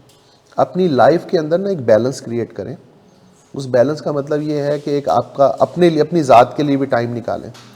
आपकी कुछ पर्सनल लाइकिंग्स डिसलाइकिंग्स हैं, कुछ आपके ख्याल, कुछ होता है टाइम गुजारने का तरीका होता है इंसान का, दोस्तों के लिए टाइम, फैमिली के लिए टाइम और पढ़ाई के लिए टाइम। इसको अंदर एक बैलेंस क्रिएट कर दें। नॉर्मली होता ये है कि बच्चा कहता है या तो पढ़ता ही रहूँगा या फिर दोस्तों में ही रहूँगा, दरमियान में कोई बैलेंस नहीं होता। अपनी लाइफ में बैलेंस लाएं। अगर आप रेगुलर रहें, साथ साथ पढ़ते रहें तो कोई बहुत बड़ी साइंस नहीं है, कोई मुश्किल चीज़ नहीं है। सिर्फ वो बच्चा जो कंसिस्टेंट है, एक चीज़। नंबर 2, आपको रीडिंग की हैबिट बनानी है। हमारे अंदर से रीडिंग की हैबिट बिल्कुल ख़त्म हो गई है। पढ़ना तो हमने छोड़ ही दिया है। अब तो हम कहते हैं भाई हमें बताओ हमें लिखना क्या है। अगर ये कह दिया जाए ना 4 लाइनें पढ़नी है तो बच्चा बेहोश हो जाता है, सुन के भी हो जाता है। 4 लाइनें पढ़नी है, हमने रीड करनी है, मुश्किल है आजकल के बच्चे के लिए। उसकी वजह यह है कि आजकल सोशल मीडिया का दौर है ना, तो हमारी आदत नहीं रही। पहले होता था कि जब हम आपकी एज में थे तो उस वक्त ये चीज़ें नहीं थी, तो हमारे पास 2 ही ऑप्शन होती थी, या तो हम बाहर जाकर कोई गेम खेल लें फिज़िकल। आजकल तो हर चीज़ आप ऑनलाइन खेल रहे होते हैं, लूडो भी ऑनलाइन खेल रहे हैं, बताओ हालात ही आ गए। और हमारे दौर में ये नहीं था, तो हम या तो बाहर जाके खेलते थे या फिर दूसरी ऑप्शन हमारे पास ये होती थी कि हम कोई रीडिंग करते थे टाइम गुजारने के लिए ना। तो जब आप रीड करते हैं ना तो उससे आपकी अंडरस्टैंडिंग बहुत बेहतर होती है। तो आप लोगों ने करना सिर्फ ये है बेटा कि जो टॉपिक हम यहाँ क्लास में पढ़ते हैं ना, उसको घर जाकर बस 15-20 मिनट, आधा घंटा ऐसे रीड करें उसको। आपका कॉन्सेप्ट ऐसे क्लियर होता जाएगा, बिल्कुल क्रिस्टल क्लियर होता जाएगा। मतलब मैं ये नहीं कहता कि आप एक्स्ट्रा कुछ पढ़ कर आएँ, जो क्लास में पढ़ा बस उतने को जाके ज़रा स्टडी टेक्स्ट के अंदर पढ़ लें। स्टडी टेक्स्ट को हम साथ लेके चलेंगे। किस तरह से चलेंगे कि यहाँ मैं पहले आपको टॉपिक पढ़ा दूंगा, उसके बाद आपको कहूँगा कि अब इस टॉपिक को आप स्टडी टेक्स्ट के अंदर पढ़ लें जाके।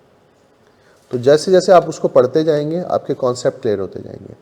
एग्ज़ाम के हवाले से मैं आपको एक टिप ये दे दूं कि जितने भी थ्योरेटिकल क्वेश्चंस आते हैं वो सब के सब स्टडी टेक्स्ट से आते हैं। न्यूमेरिकल्स के लिए तो है कि भाई वो कहीं से भी डाटा उठाएगा आपको दे देगा, लेकिन थ्योरेटिकल क्वेश्चंस जो है ना वो स्टडी टेक्स्ट से ही उठाएगा, यानी एज इट इज़ लाइन्स उठाएगा और ऑप्शन में डाल देगा। तो जिस बच्चे ने स्टडी टेक्स्ट को अच्छी तरह से रीड किया होगा उसको बिल्कुल कोई मसला नहीं होगा, ऐसे हंसता खेलता पेपर देता हुआ आ जाएगा, कोई मसला ही नहीं होगा उसको। उस बच्चे का जिसकी रीडिंग हैबिट अच्छी होगी। तो आपने सिर्फ इतना करना है, रोज़ पढ़ना है, थोड़ा थोड़ा पढ़ना है, बड़े आराम से आप निकल जाएंगे, कोई टेंशन की बात नहीं। ये हम लोग क्लियर हैं इस पर? चलें आगे। अच्छा, अब हम बात कर रहे हैं बेटा प्रेजेंटेशन ऑफ डाटा की। प्रेजेंटेशन ऑफ डाटा का मतलब ये है कि डाटा को प्रेजेंट करना है। अच्छा, डाटा कलेक्ट तो हमने कर लिया, अब प्रेजेंट करने के लिए हमारे पास 2 तरीके हैं, टेबल्स हैं और ग्राफ्स हैं। डाटा को प्रेजेंट करने के लिए टेबल्स होते हैं या फिर ग्राफ्स होते हैं। तो पहली चीज़ जो हमारे पास है वो है टेबल्स, यानी टेबुलर रिप्रेजेंटेशन। ये अगर हम बात करें तो टेबुलर रिप्रेजेंटेशन में सबसे पहले आपको क्या लिखा हुआ नज़र आ रहा है बेटा? Of discrete data. अभी हमने पढ़ा ना डिस्क्रीट डाटा, कौन सा था? जो हमें काउंटिंग से मिल रहा था, जिसके अंदर गैप होता है।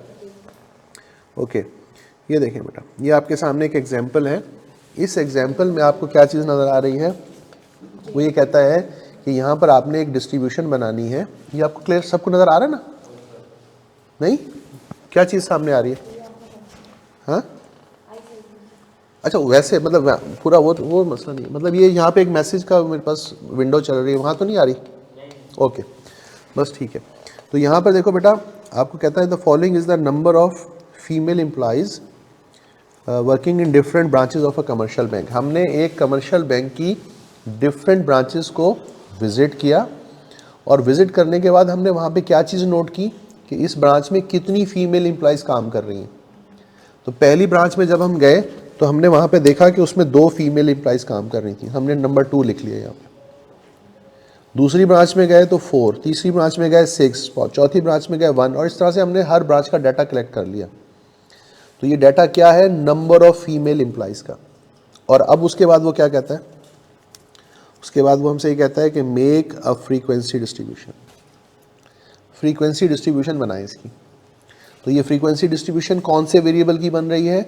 डिस्क्रीट वेरिएबल की। तो इसको हम क्या कहेंगे? Frequency discrete frequency distribution. क्या कहेंगे? Discrete frequency distribution. यहाँ देखें बेटा, सबसे पहले तो इस डाटा पे अगर आप एक नज़र डालें, इस डाटा पे अगर आप सबको ये क्लियर नज़र आ रहा है तो मुझे इसमें से सबसे बड़ा नंबर और सबसे छोटा नंबर आइडेंटिफाई करके बताएं।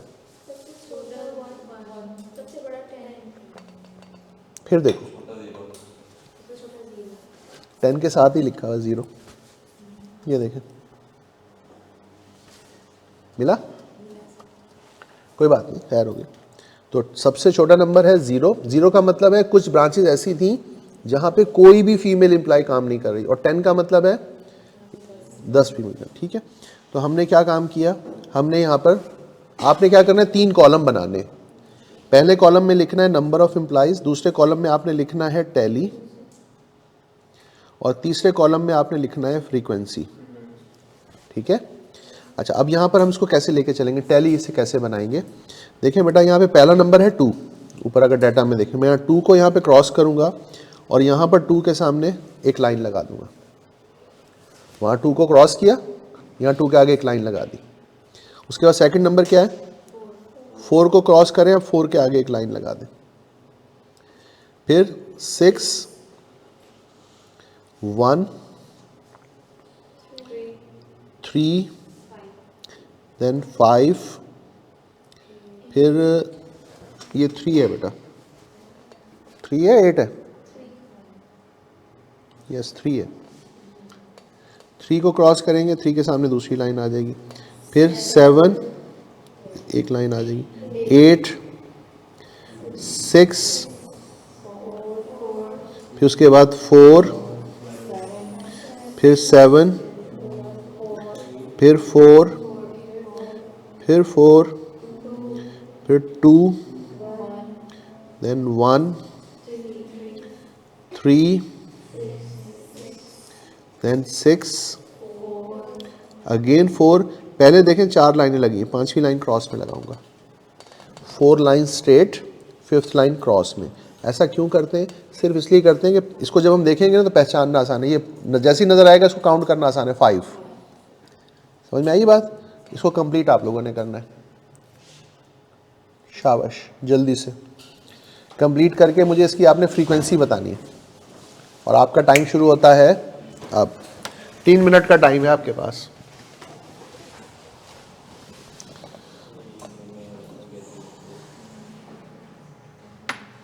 अगर आप कहें तो मैं इसको क्लियर कर सकता हूँ, अगर आपको सही नज़र ना आ रहा हो तो।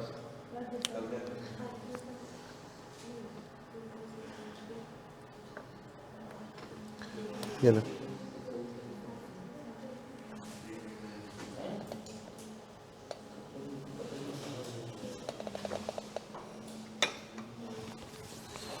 जल्दी से बेटा इसको कंप्लीट करें।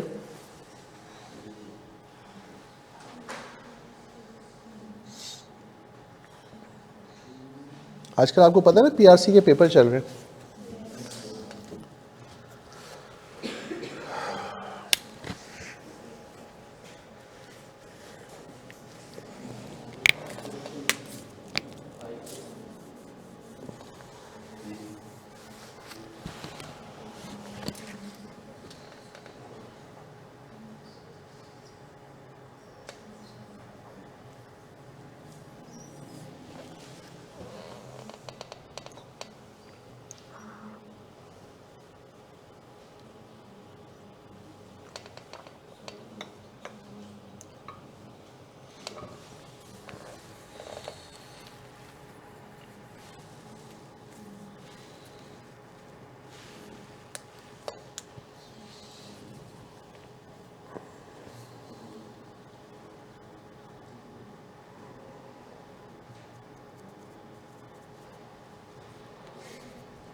फ्रीक्वेंसी में आपने ये जो लाइंस लगाई इनको काउंट करके लिख लेंगे।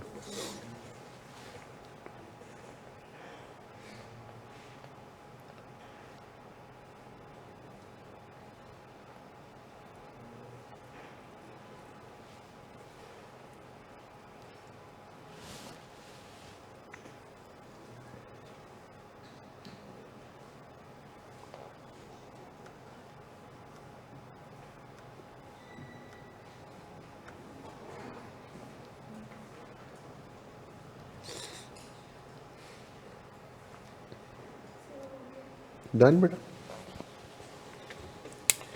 जी, ज़रा लिखवा दें जी। बोले फ्रीक्वेंसी, बोले फ्रीक्वेंसी लिख ली आपने? हाँ, 0 की 9 2 जी जी, हाँ हाँ। 0 तो 2 टाइम्स आया ना बेटा, देखें एक ये है और एक ये है, देखें इसके अलावा 0 कहीं आया ही नहीं। आपने कैसे नहीं इतने जीरोस कहाँ से ले आई आप? 1 का 7 8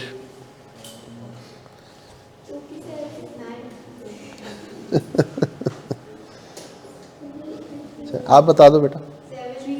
7 7 के बाद 11 8 6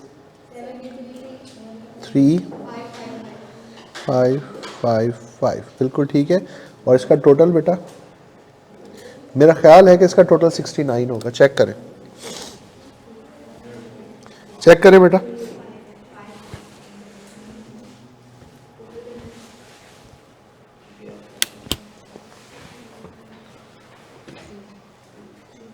सेम सही है, ये कोई मिस्टेक तो नहीं है? कोई बात नहीं, कोई इशू नहीं है, खैर हो गई। वैसे भी सामने लिखा हुआ ऐसा हो जाता है काउंटिंग में। मैं आप लोगों को सजेस्ट करूंगा कि आप लोग जो है ना, ये जो मैं आपको नोट्स दूंगा इसकी आप कॉपी करवा लें तो ज़्यादा बेहतर, हार्ड कॉपी ले लें तो बेटर है, ठीक है? वैसे तो सॉफ्ट कॉपी से भी काम चलता है, लेकिन मैं सजेस्ट करूंगा कि आप रख लें। तो ये कि कभी कोई चीज़ नोट करनी है तो वहीं क्वेश्चन के सामने आप नोट कर लेते हैं, बहुत सारी चीज़ें आपकी बेहतर होती जाएंगी।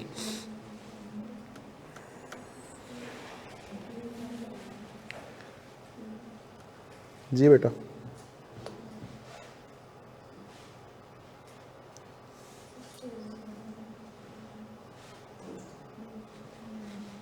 डन, ये सही है। चले आगे चले।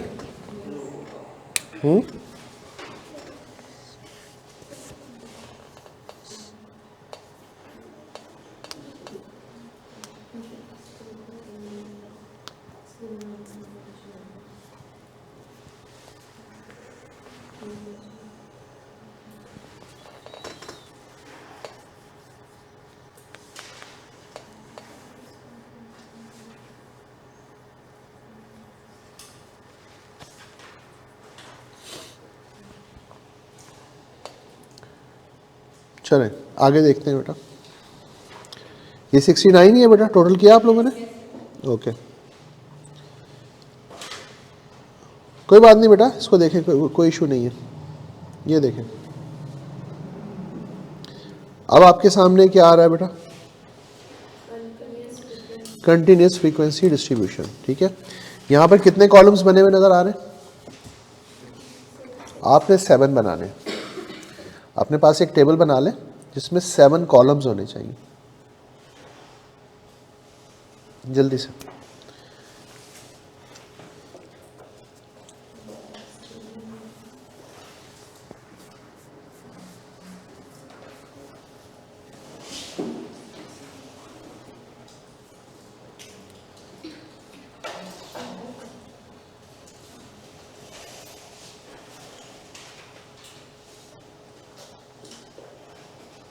Seven columns.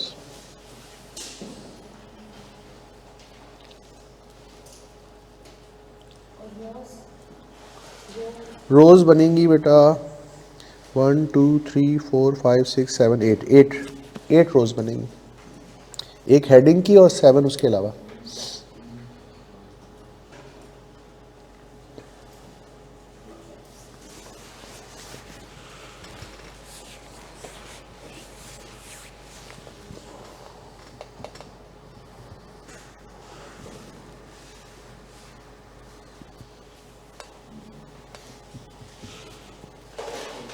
जी, पहला जो कॉलम है वहाँ पे आप क्लास लिमिट्स लिख लेंगे और ये वैल्यूज जैसे मैंने यहाँ लिखी हुई है 10 to 19, 20 to 29 अप टू 79 तक, ये भी आप लोग लिख लेंगे।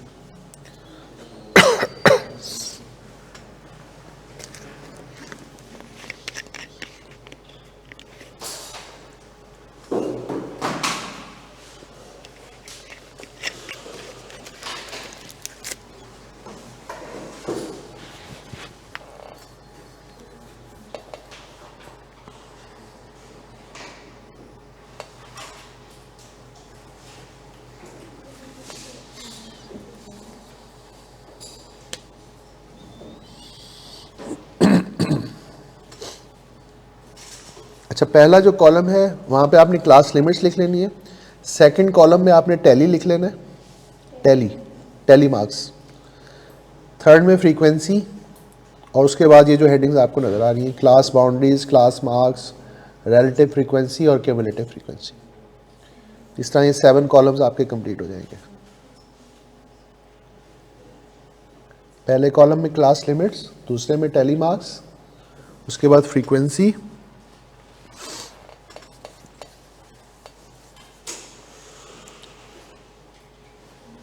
अच्छा देखिए यहाँ पर मैंने फ्रीक्वेंसी ऑलरेडी बनाई हुई है। यहाँ पर आपने क्या करना है,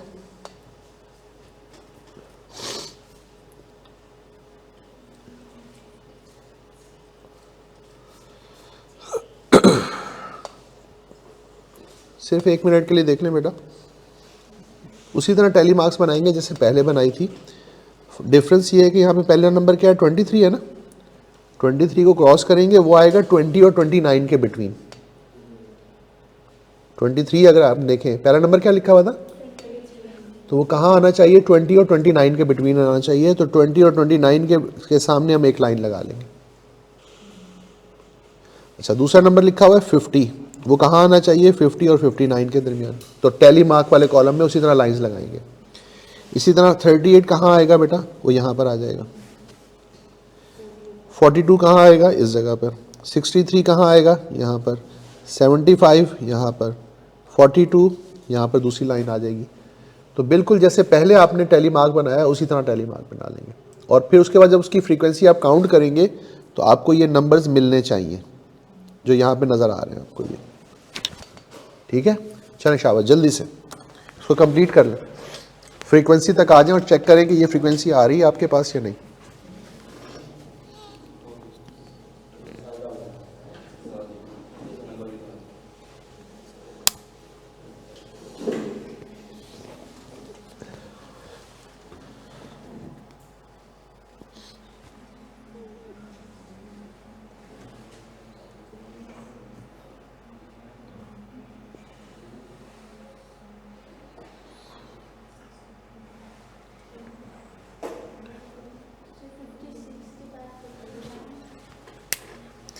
फिफ्टी 56 के बाद 59 है, बिल्कुल ऐसा ही होता है।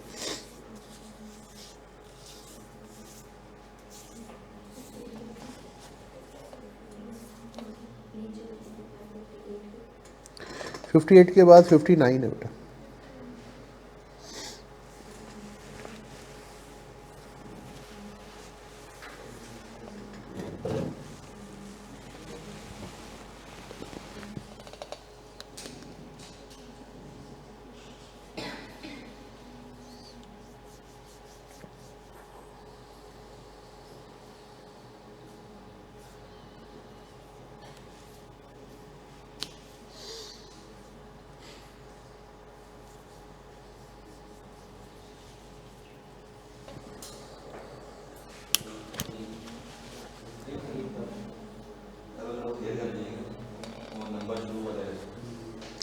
शुरू वाले कौन से, वो ऊपर आ रहे हैं ना, क्लियर नहीं, क्यों, थोड़ा सा बड़ा कर दूं ऐसे। अच्छा, रिमूव कर दूं, ओके, ठीक है। आप फिर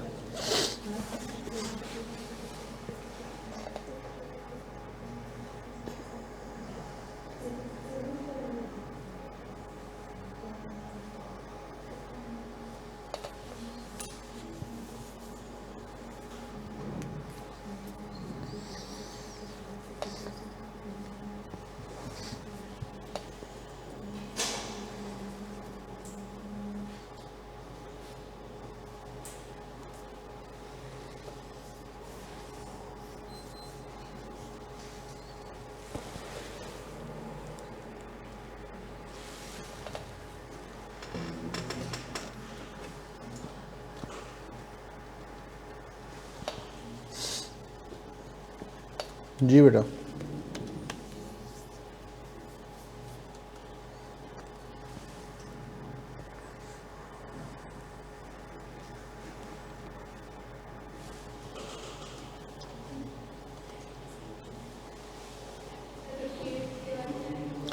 फिफ्टी एट बेटा कौन सा?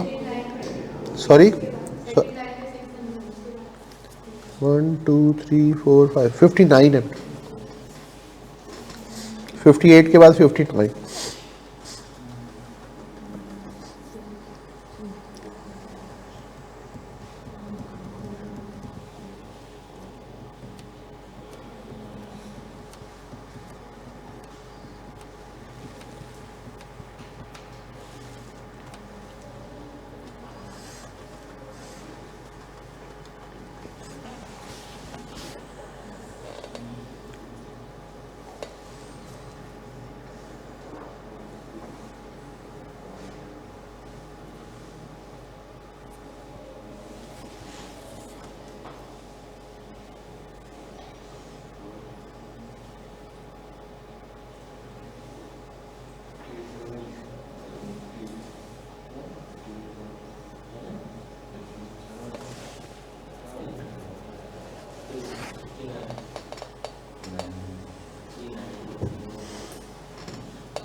जी बेटा, ये आंसर, ये फ्रीक्वेंसी मैच हो रही है आपकी?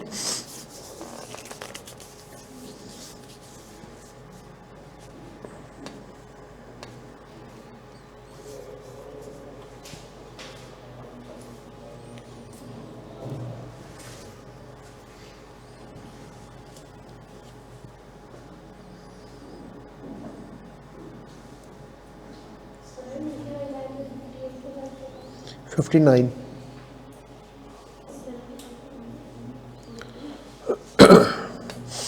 ये 75 और 42 है 12 कौन सी लाइन में बेटा? फर्स्ट 75 के बाद 12 है। जो सर्कल हुआ है ना बेटा, 12 है।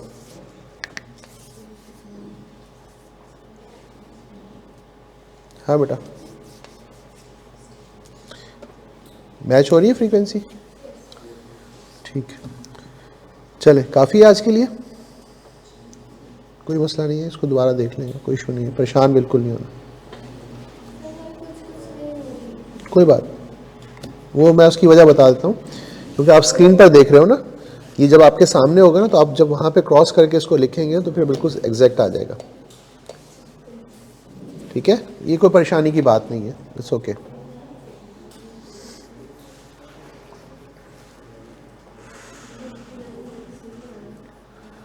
बेटा नोट्स तो मैं अभी आपके ग्रुप पे भी भेज देता हूँ थोड़ी देर में।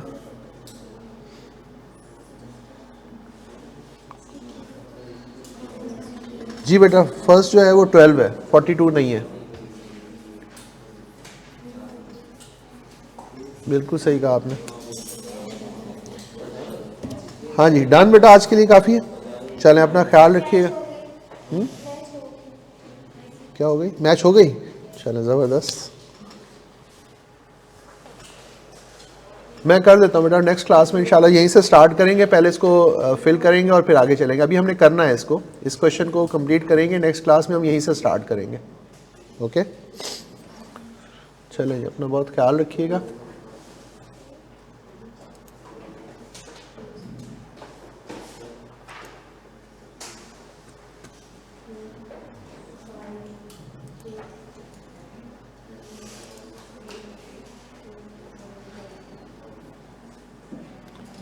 मेरे ख्याल है क्लास ये यहाँ से लॉग आउट कर देते होते हैं ना।